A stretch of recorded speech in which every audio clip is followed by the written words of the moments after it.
Alright, guys, what's going on? So, with the Premier League season ending today, I figured today's probably the best time to go back and review my predictions that I made in January when I actually started doing this channel.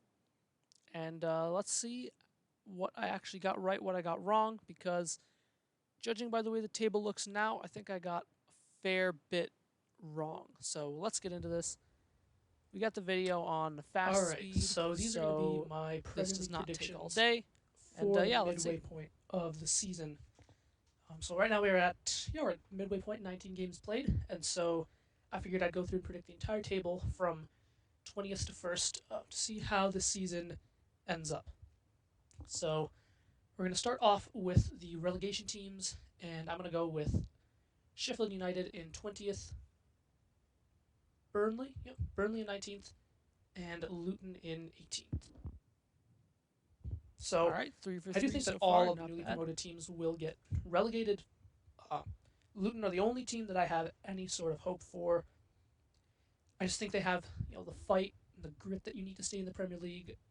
They made it difficult for the big teams that have gone to Kenilworth Road, whereas Burnley and Sheffield United have been a bit soft, a bit flimsy, which is something you never want to be as a newly promoted team.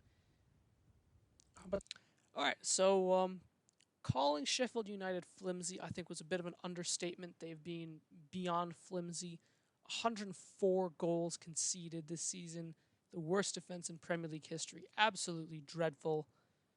And yeah, I think most people had them finishing bottom of the league, even at the start of the season. Predictions I made off camera, I had them. Yeah, I had them finishing bottom of the league. They just aren't designed to be a Premier League team, and yeah, they go right back down. Luton obviously put up the best fight out of all of the teams, like I predicted, but they have ended up going back down as well. still, ultimately, I think Luton will go down, despite their determination. I do think they'll make it close towards the end of the season, but I just don't think they have the quality to stay up. I don't think Rob Edwards is a Premier League level manager. Wow, okay, so really harsh on Rob Edwards there. I actually don't agree with that necessarily. I don't know what I was thinking when I said that. I actually do think Rob Edwards is a good manager. I think with maybe some more resources, maybe better players, he would be able to keep a team in the Premier League. And so they will ultimately go back down to the championship. So moving on to 17th, I'm going to go with Everton. Now, Everton, I think, actually have a really good team, and they're doing well under Sean Dyche, especially when you consider the start that they made. But that points deduction is going to be huge. Like, they should be finishing around mid-table, but with that 10 points point deduction, I think it's going to really hit them when it comes to the end of the season. And I don't think there's ever going to be much concern that they're going to go down. But what I think might happen is they survive and then they kind of just chill out for the last couple of weeks and kind of slide down to 17th. But All right, so Everton, I was correct that they should finish mid-table, so they would have finished 11th if it wasn't for the points deduction. They ended up finishing 15th because it ended up not being a 10 points point deduction. They ended up getting some of it back. So, yeah, it's just been a fantastic season for Everton with the amount that they've had to overcome, the fact that they're still in the league. They have a decent team. I think Sean Dyche is doing a really good job. And the fact that they've been able to overcome so much just speaks volumes to the job that Sean Dyche has done at Everton. So really well played for them.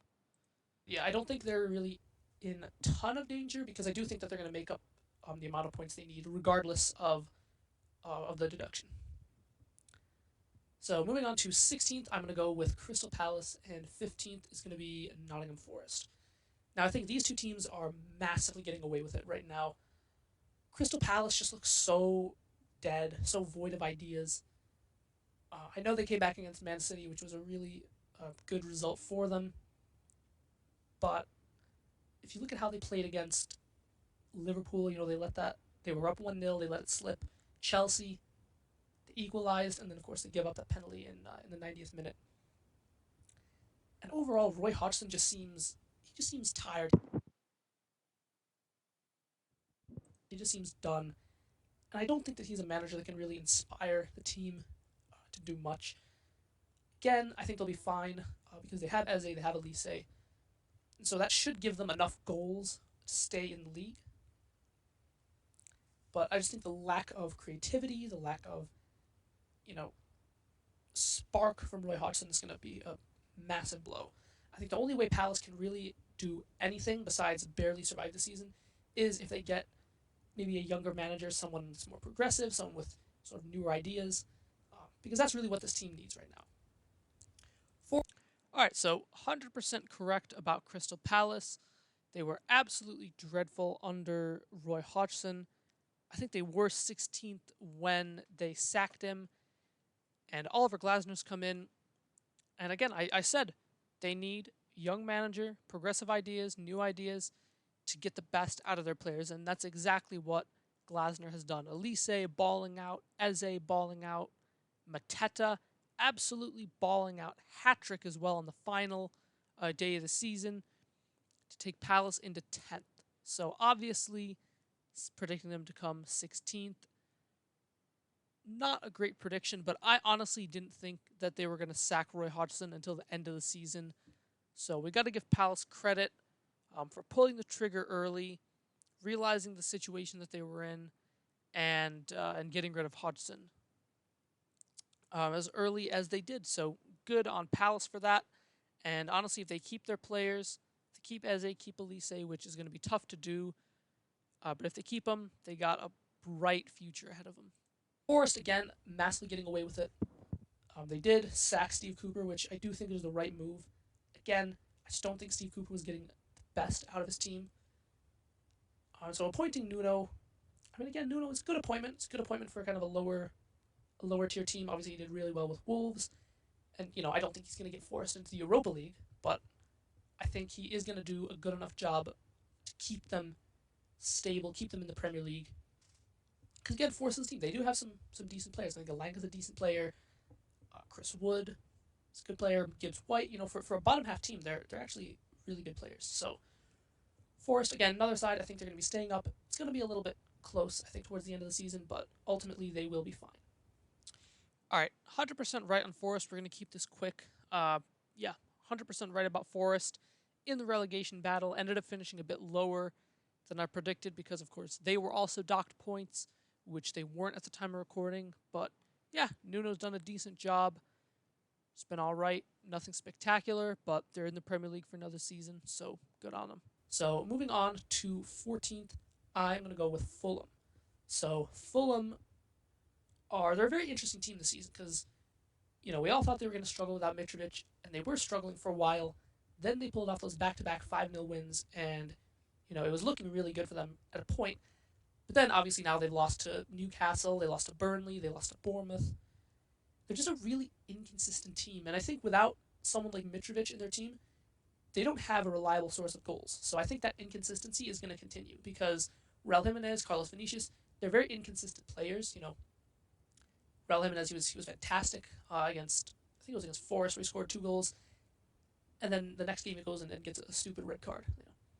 So I think Fulham will be fine. But again, kind of uninspiring when you consider what they achieved last season as a newly promoted team.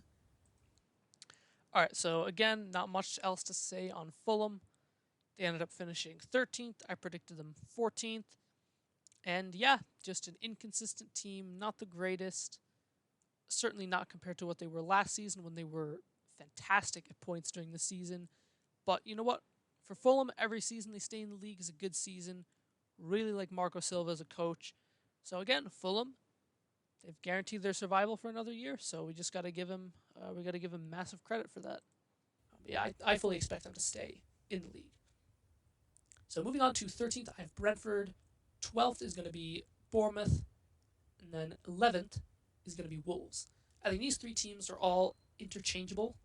I think they're all very close in terms of quality. Brentford are an interesting team because they're really missing Ivan Toney. I think ultimately Toney will leave. I just don't think you can be as good a striker as him and not take up an opportunity when so many top teams are after you. I would personally love him at Arsenal. But yeah, I think he will leave. Obviously, Raya is not there anymore. So, they're two, I'd say their two best players from last season aren't there, and they're really missing a little something, a little spark to really get them going. And they just look like a very uninspiring team this season. I know they still have Mbeumo and Vissa, who are good enough, definitely to keep them in the league, probably to finish around about mid-table. But yeah, again, I think Brentford, if you look at what they did last season, finishing ninth with Ivan Toney, scoring whatever it was 20 something goals, I think you could expect a bit more from them. But overall, it's going to be a good season. They're not going to go down, and I think they're going to be in a decent spot when it comes to rebuilding again, maybe getting a new striker in, new goalkeeper, and really going again next season. All right, so for Brentford, not as good as I predicted. They finished 16th in the end, and I think the part with Mbeumo was really unfortunate because he got injured right after I made this. So I finished saying how he's good enough to keep Brentford in the league, and he goes and gets injured for most of the rest of the season. So really unfortunate season for Brentford. Again, when you look at not having Raya, not having Toney for most of the season, the injury issues, their replacement keeper for Raya being absolutely dreadful. It's just been a tough season for Brentford. And I do think, obviously, Raya's going to go to Arsenal on a permanent deal. Toney's probably going to leave. Even Thomas Frank, I heard there was rumors about him potentially going to Manchester United. So, the future is looking a little bit shaky for Brentford. But I do think they still have enough in them to probably stay in the Premier League for the next few seasons. But again, it all comes down to what they do in the transfer market. It's going to be a big, big summer for Brentford. All right, so Bournemouth in 12th, I think is going to be one of the most exciting teams in the league. In the second half of the season, we saw they started super slow. They couldn't win a game, and then all of a sudden it just clicked for Iraola, and they're amazing. I mean, we've seen them now. They got to Old Trafford. They absolutely smacked United. Played Fulham off the park. They're just a very exciting team. Solanke's in amazing form. And really, Iraola he could be a very, very underrated manager. I don't think anyone knew a ton about him when he came into the Premier League. I certainly didn't, but I figured there could be potentially a bit of a learning curve for Iraola in the Premier League, and there was. But now I think we're seeing he's a really, really talented coach, and I think he's going to get Bournemouth comfortably mid-table. All right, nailed it. Absolutely nailed it. Bournemouth, 12th in the league, highest points total in their history, in their Premier League history. And yeah, Iraola has done an absolutely amazing job as Bournemouth manager. Again, there was a bit of a learning curve at the start. He wasn't quite used to the Premier League, I don't think. No wins in the first 9 games, but since then, he's been absolutely sensational. And, they're not one of these boring mid-table teams. They're fun, they're exciting to watch, they attack, they press. They're just a really fun team. And I honestly think that they could. I don't think they'll get into Europe next season, but depending on how other teams do, they could maybe be in and around those European spots, depending on how their summer goes. So moving on to Wolves in 11th, I think Wolves have the most underrated manager in the league, Gary O'Neill. Gary O'Neill. If you look at what he's done, respect on Gary O'Neill's O'Neill's into awful situations across the Premier League. If you think about Bournemouth last season, he kept them up when pretty much everyone had them relegated. This season, Wolves. If you look at Wolves' transfer window over the summer, losing Neves, losing Moutinho, losing Adama Traore, Jimenez, Nathan Collins, and not really bringing anyone in. And then you add on top of that Julian Lopetegui left as well. You could have very easily seen Wolves go down. But Gary O'Neill's come in, and the most impressive thing is that he's got Wolves scoring goals. Wolves never score goals. But, he has Hwang scoring. I think he's got 8, 9 goals in the leagues. Really, really good. And he's doing all of this without Pedro Neto, who's been injured. And he was such a key player for them early on in the season. So yeah, total admiration for Gary O'Neill. I think he's going to be absolutely incredible for Wolves. All right, so Wolves ended up finishing 14th. They did have a bit of a drop off at the end of the season, but when you look at the amount of injuries they've had to deal with, I think that's completely understandable. Still rate Gary O'Neill so highly. What a manager. The way he's kept them in the league, got them playing a decent brand of football, and I'm so happy that he's staying at Wolves. You know, Bournemouth fired him when he didn't deserve to be fired, and now Wolves are keeping him, and I want to see what he can do when he has a club. He has transfer windows to bring players in, and he actually gets to build a team of his own. And they're going to have a really good season. So moving on to 10th, I have West Ham. I know West Ham are doing absolutely amazing this season. I know they just beat Arsenal at the Emirates. They beat Man United. They're playing really, really well. I love their players. Paqueta, I know he's injured now, but he was incredible. Kudos has been an amazing signing. Alvarez and Ward-Prowse were amazing in midfield against Arsenal. They outplayed Declan Rice for the majority of that season, for the game. So I love what West Ham are doing. The only problem is, I think once it gets to the Europa League knockout stages, I do think they're going to take it really, really seriously to try and get into the Champions League. Because as good as they are, I don't really see a path to top four for them. I definitely see a path to top six if they prioritize the Premier League. But we have seen in the past, a couple of years ago when they were in the Europa League, they really prioritized it, and it ended in a bit of a drop off in form towards the second half of the season. All right, so again, 100% right on West Ham. They ended up finishing ninth, and they did drop off in the second half of the season. Obviously, David Moyes has left the club now. This was his last game in charge, and they had some really poor results as well. 6-0 to Arsenal, 5-0 to Chelsea. Just very, very inconsistent. Just a team that can kind of collapse at random points.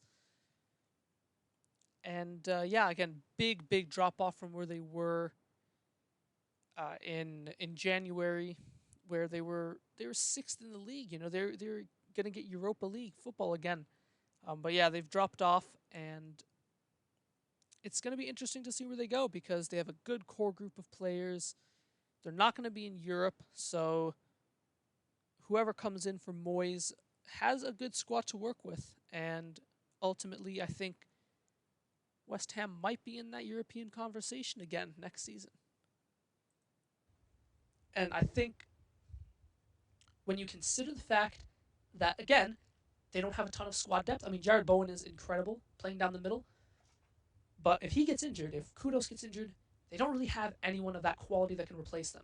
So at the end of the season, when the games get all piled up again, they could really struggle to deal with that. And so I think they are going to drop off and finish around mid-table. So moving on to ninth, I have Brighton. So Brighton are, again, in a similar state to West Ham, where I don't necessarily think they have the squad depth to compete on multiple fronts. And again, another team that's going to probably take the Europa League very seriously. So their form could be a bit inconsistent towards the end of the season.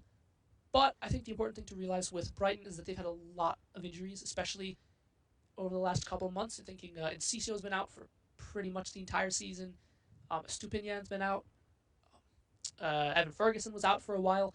So I think it's really impressive how Brighton have managed to keep up through this time. I mean, they had James Miller playing as a fullback recently because they have so many injuries. So yeah, again, I think they're very close in terms of quality with West Ham, but I'm going to edge them because I just think that Roberto De Zerbi is a better manager than David Moyes. And we saw they weren't the worst at the end of last season when they had to manage the FA Cup and the Premier League, whereas West Ham completely collapsed the minute they had any sort of conflict with the Conference League and the Premier League. So I just think that De Zerbi is going to manage it a little bit better than Moyes. So that's why I'm going to shape Brighton over West Ham.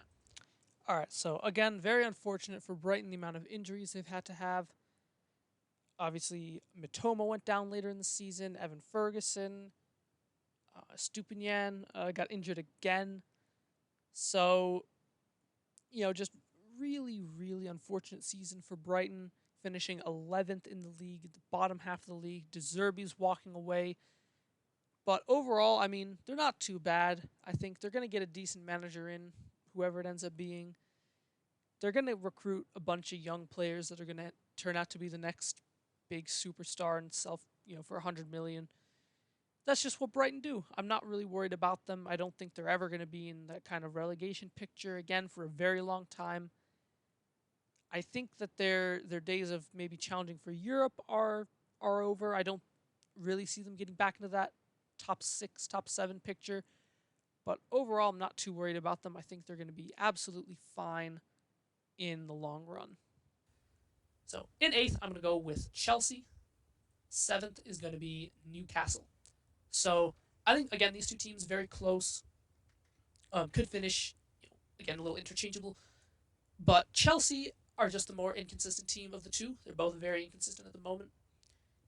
And Chelsea is just a bit ridiculous at this point to spend £1 billion and be 10th in the league right now. Probably not going to make it into Europa League, maybe a Conference League if you're lucky. And it's just a bit ridiculous. Like I said with Chelsea, I mean their star striker, the heir to Didier Drogba's. I mean, he's more interested in talking to girls on OnlyFans than he is at putting the ball in the back of the net. It's kind of embarrassing, honestly, if I was a Chelsea fan. Enzo Fernandez has been distinctly average since he joined. All right, so with Chelsea, they have improved massively in the second half of the season. Again, they were 10th at Christmas, and they've moved all the way up to 6th, which if City win the FA Cup, then 6th is going to give them a Europa League finish, which would just be incredible for Chelsea when you consider where they are. Again, you do have to put it in the context of £1 billion spent in the last year in order to finish 6th is completely embarrassing. Again, if I was a Chelsea fan, I would be furious about that. But on the topic of Nicholas Jackson, I guess Astrid's been sending him some motivation as of late because he has actually been scoring a few goals, which is crazy to say when you consider how bad he's been. But yeah, he's actually scoring. Enzo Fernandez, on the other hand, I mean, I think it just says everything that you need to know about him. That after he gets injured and is out of the team, Chelsea play the best they've played in the last 2 years. But yeah, Chelsea, embarrassing, but some slight improvements there. Caicedo has been average. Again, £200 million worth of talent, and they've been average since they've gotten to Chelsea. There's no consistency in the side. Their best defenders, 40 years old.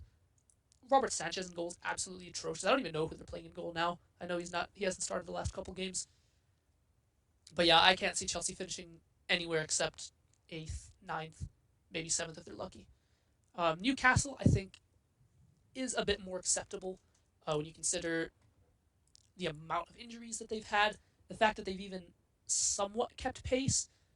They beat United, they beat Chelsea, they beat Arsenal. Yeah, they've beaten some big teams this season. And then they obviously had that ridiculous run of games where, they made one substitution in 5 games. So I think once Newcastle gets some players back fit, going out of Europe I think was a really good thing for them in terms of their league finish.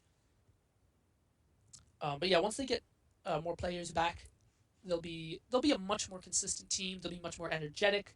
Because right now they just look exhausted, and I mean they played so many games. They've had so few substitutions, so few options off the bench. It's just been a really difficult period for Newcastle, and obviously Tonali's banned until next season, which is a huge blow because I think he's a fantastic midfielder. But yeah, I think Newcastle will be all right. Ultimately, 7th when you consider that they were in the Champions League is not the greatest. But if you look at the fact that they haven't really spent a ton of money, they don't have the best squad depth. They're certainly not a Champions League caliber squad. I think 7th is a really acceptable season. So, all right, 100% correct. Again, Newcastle finishing 7th. If you look at when some of their players have come back from injury, they have picked up form. They have picked up consistency. Isak's been incredible, especially in the second half of the season. 21 goals, I think, in the Premier League this season. Unreal numbers from Isak. And yeah, overall it's been okay. It's been okay for Newcastle. They could still, again, if City win the FA Cup, then Conference League is going to go to 7th. So there's still a chance that they finish in a European place, which to finish in Europe 2 seasons in a row, I think is a good achievement for them. Moving on from 6th to 4th, I think the teams could honestly come in any order, but I'm going to go with Man United in 6th, Aston Villa in 5th, and Tottenham in 4th. So, Oh, Man Spursy. United, I know they beat Aston Villa. Poor Spursy. Poor Spursy. No Champions League for you. Hoyland scored his first goal in 14 games. Congratulations. But yeah, United, like Chelsea, they're just in an absolute state as a club. When you look at the ownership situation, Eric Ten Hag he's probably just saved his job, which I'm not really sure that that's a good thing for United fans. When you look at what's been going on, players coming out saying that they're running too much in training, that training sessions are too difficult. He's been banning journalists from press conferences. It's just a really, really awful situation at United. The Jadon Sancho situation, whether he's going to play for the club again, it's probably not. The Anthony situation, the fact that the guy still hasn't scored. I just want to say that's absolute justice, I think, for Jadon Sancho that, Ten Hag calls him out to the media, absolutely embarrasses him, and then, gets rid of him at United, and then 5 months later he's in a Champions League final. I just think that's absolute justice for Jadon Sancho, and Ten Hag has been left absolutely humiliated, and rightfully so, because that guy is a disgrace. An absolute disgrace. And I pray that Manchester United keep him because I will enjoy laughing at them all of next season. So please, United, please keep Ten Hag. I'm enjoying it way too much. But on a footballing level, we just got to say that guy is a disgrace. He is an embarrassment. Toward the season, he cost, 85 million pounds. It's, again, just a bit ridiculous that these players are so average and they cost so much money. But yeah, United are not in any sort of state to make top four. Maybe I'm wrong. Maybe after the Villa game, they're gonna put a run together. So they're in no state to make top four. They're in no state to make Europe. Let's be honest. So Chelsea and Man United actually swapped places, where United were bad, but they weren't so bad that they were going to drop out of Europe. But in the end, they ended up being so bad that they dropped out of Europe. Whereas Chelsea picked up some form and actually got themselves into Europe. So fair play to them. But yeah, United, absolutely disgraceful season. Banter FC, you know it. And put some more pressure on Villa, Tottenham, Newcastle, anyone kind of going for those top four spots. But yeah, I just don't see the quality in the team. I know Lisandro Martinez is going to come back, Casemiro is going to come back, but ultimately they're not the kind of It players would that are honestly going be better to if Casemiro fire didn't United come up the back league. They're because not. he has been I mean, so Casemiro bad used to be world class, the but second half the of the guy's season. finished. He's not the player he used to be.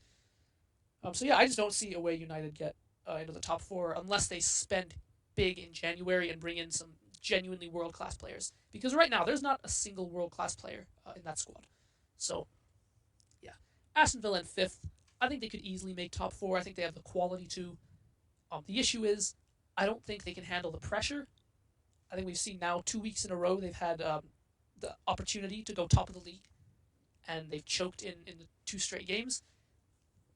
I think once you get to the end of the season and Villa need to win 2 out of 3 to get top four, I think that's a situation they could very easily throw it away. But I love what they're doing. I love what Aston Villa are doing. I think Unai Emery is a fantastic manager. I don't think he was right for Arsenal. I don't think he did particularly well at Arsenal, but I recognize that he is a very, very good coach. He's definitely capable of making top four, but again, not sure they can handle the pressure. And also, there is the issue of the Conference League, because we saw at Arsenal when it came down to it, top four run-in, Emery threw it away to prioritize the Europa League. And here, if Villa can make top four and Emery sees a chance to go for the Conference League, I could very easily see Emery going for that over prioritizing top four. Okay, so in Aston Villa, I was kind of correct that they couldn't handle the pressure. If you look at how they got top four, very, very unconvincing. They kind of just limped over the line and relied on Tottenham messing it up, which, I mean, you can always rely on Tottenham messing it up. That's the history of the Tottenham, as some would say. But overall, I mean, big congrats to Villa for getting fourth. It's a great achievement for them. And yeah, I just think that, they were a bit unconvincing in how they did it, but at least they did it, unlike some other teams that we will discuss. And lastly, Tottenham in fourth. They're plenty good enough to come fourth. I think they've shown this season under Postecoglou that they can play some amazing football. I think once Madison comes back, once Van de Ven comes back, they're going to be fine. I know they've been very inconsistent recently, but I think that's more so down to injuries than anything else. So I think once they get players back fit, they'll be fine. They don't have enough for a title challenge. They're not. I mean, people were way overhyping them at the start of the season when they were doing well, but they're definitely good enough to come in as the top four. Absolutely embarrassing season from Tottenham to go from first place after 10 games, record-breaking start by Ange Postecoglou, the only new manager in Premier League history to win 8 out of his first 10 games, and then to collapse and not even make top 4. I mean, people want to talk about Arsenal last season, but maybe we need to look at Tottenham as the biggest choke in Premier League history. You know, to go from first to not even being in the top 4. Like, that is insane. That is absolutely insane. So, yeah, Tottenham, hold that. Bottle Job FC, Comedy FC, you know how it is. They're not making top 4 next season either. I guarantee it. That's just who they are. You see, they are, mate. Yeah, I like Ange. I like Ange. I think he's a funny guy. He gives good press conferences. Not sure about his tactics. Really not sure about his tactics. And I'm not sure about those Tottenham players either. I mean, they seem a bit weak, a bit fragile. The way they've collapsed at the end of the season is embarrassing.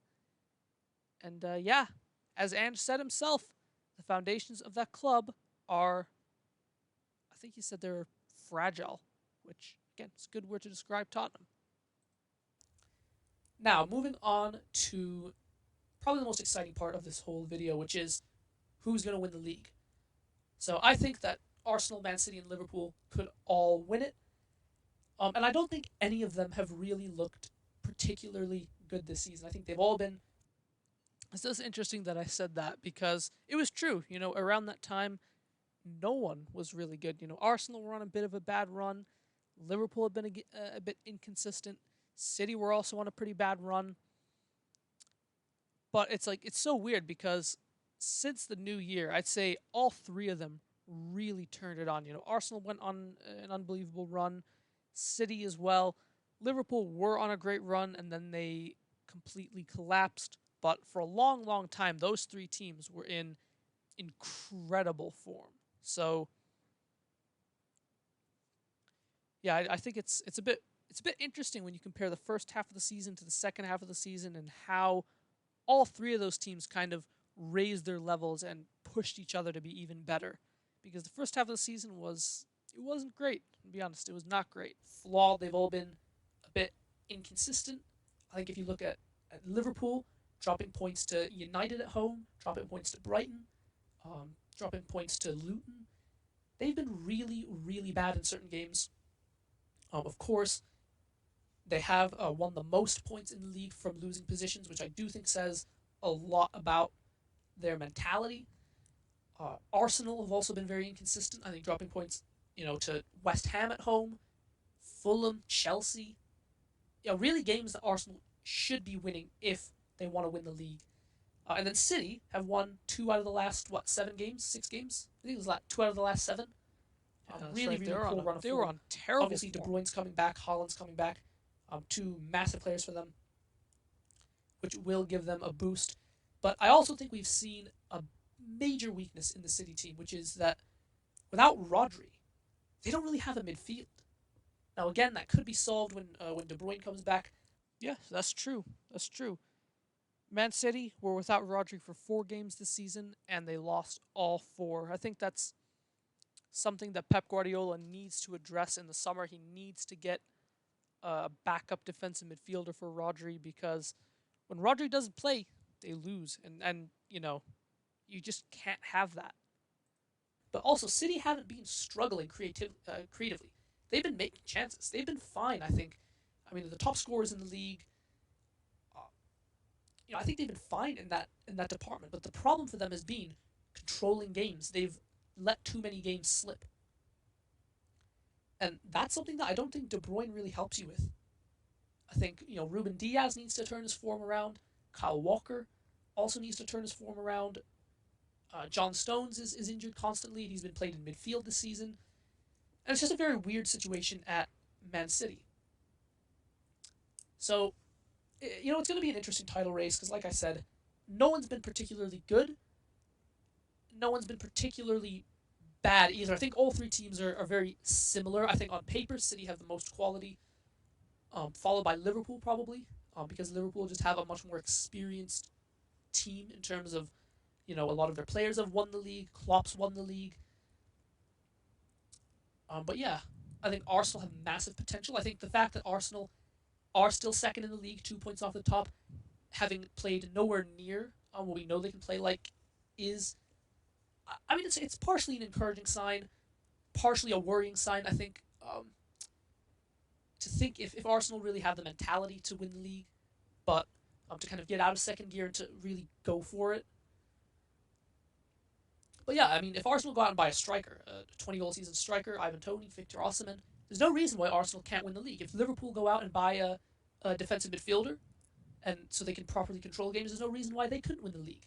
And then obviously once City get De Bruyne back, there's no reason why City couldn't win the league. So it's going to be really, really close. I don't expect anyone to really pull away until the last couple games of the season. So I'm going to go with Man City in third, Liverpool in second, and Arsenal in first. No. I just think that the potential. Oh no. Oh, that was not good. That was not good. I actually predicted City to finish third. What was I thinking? I really bought into the form. I thought City 2 wins in 7, looking terrible. I just thought there was a weakness there. I thought there was just a chance that Liverpool and Arsenal had more momentum than them. They were more consistent at the time. They were playing better. And I just thought that kind of momentum would continue and City would just kind of slip away. But of course, Man City had to do their usual, go on a crazy unbeaten run at the end of the season and win everything. And, credit to Arsenal, 16 wins from 18 games in 2024. Absolutely unreal stat. Pushing Man City all the way, taking the title race to the final day. Liverpool just completely fell off a cliff after the international break. But yeah, what was I thinking predicting City to finish third? Listen, Arsenal winning the league, that's not a ridiculous shout. They finished 2 points off. Liverpool, I just didn't see Liverpool collapsing the way they did, but City finishing third is just, oh, that's just embarrassing. That is just terrible. That's absolutely dreadful. The potential quality, the way that Arsenal can play is going to shine through in the end. I think Arsenal are a lot less emotional than they are last year. I think there's a bit of, ruggedness about the Arsenal side. I think that's correct. We've seen them bounce back from adversity in really, really positive ways. All right, so that I'm going to kind of give myself some points back for that one because we saw after those 2 London Derby defeats, everyone considered Arsenal to be out of it. And what did Arsenal do? Go on an unbelievable run and become, the closest challenger to City, push City all the way to the final day. And City ultimately just ended up being too good. But listen, again, that's another reason I have big faith in Arsenal to go again next season because we've seen that every time they face a setback, they always come back better. And they're the only team this season that can properly control a game. If you look at the way that they controlled Man City, if you look at the way they controlled the game against Liverpool for periods of time, I just think that element of control is going to come in big towards the end of the season. If Arsenal can be a little bit more consistent, can not make so many defensive errors, there's no reason why Arsenal couldn't win the league. But anyways, let me know what you guys think about my Premier League predictions, and make sure you throw your predictions in the comment section as well. All right. Well, there we have it. So those were my Premier League predictions. I ended up getting 5 out of 20 correct. Wow. That is pretty abysmal. But anyways, yeah, lots more content around the end of the season coming up. So make sure you stay tuned for that. And of course, I will see you guys in a bit.